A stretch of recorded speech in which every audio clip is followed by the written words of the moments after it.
Jan Clarence, number 5. Black. Siguro din nagbirak. Yung mga paturo. Siyempre, very good. Pag tayo nagpaturo na, very good. Oo.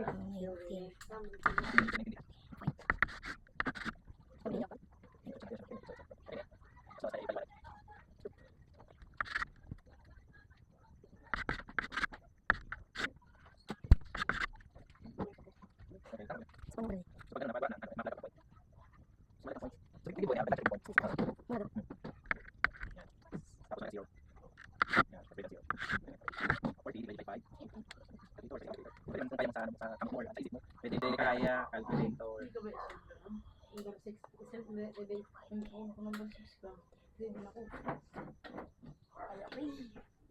Sa tabi lang. Taas. Yan. Tapos 8 times 5. Ay, yun yung answer mo. Yun yung answer mo.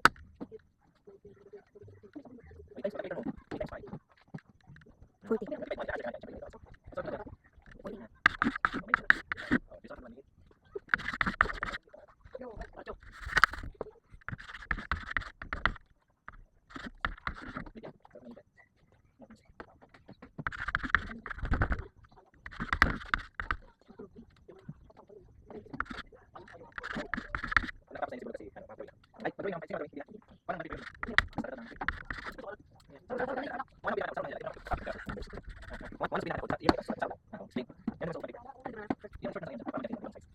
Apa ka sa enda?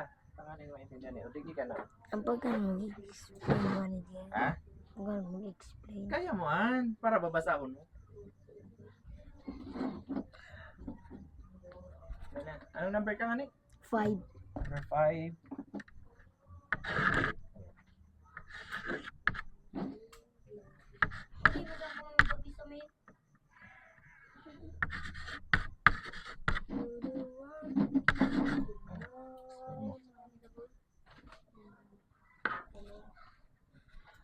Digdi sa amin.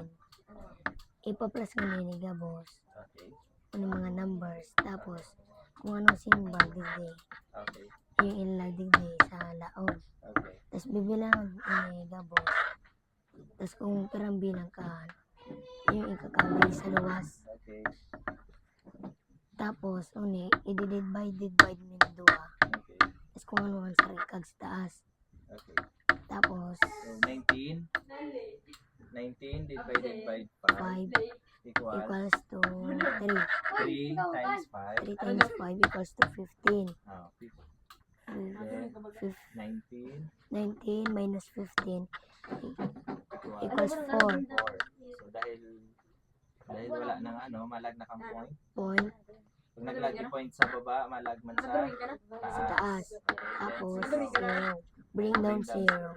naging 40. 40 divided by 5 5 equals 40. 8. 8. 8 times 8 times 5 equals to 40. Okay? 40 minus 40 equals 0. Okay. Kaya ang answer sa mean ay 3.8. very good. Median. Paano mo nakuha? Wala, median. Stop.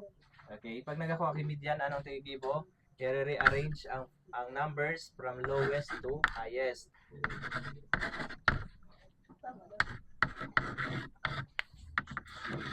And then, hanapon mo kung ano ang pinaka sa median, Pinakadakod. pinaka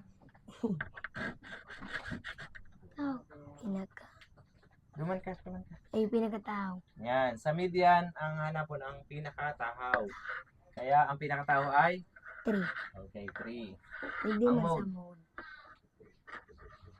Ang hanapon ang nadobling numbers. Kung sisay ang pinakadakol na nadobling Numbers. numbers. Okay, anong pinakadakol na nadobling numbers dyan? 3. 3. Kaya ang mode ay 3. very good, Jer Clarence. Thank you so much.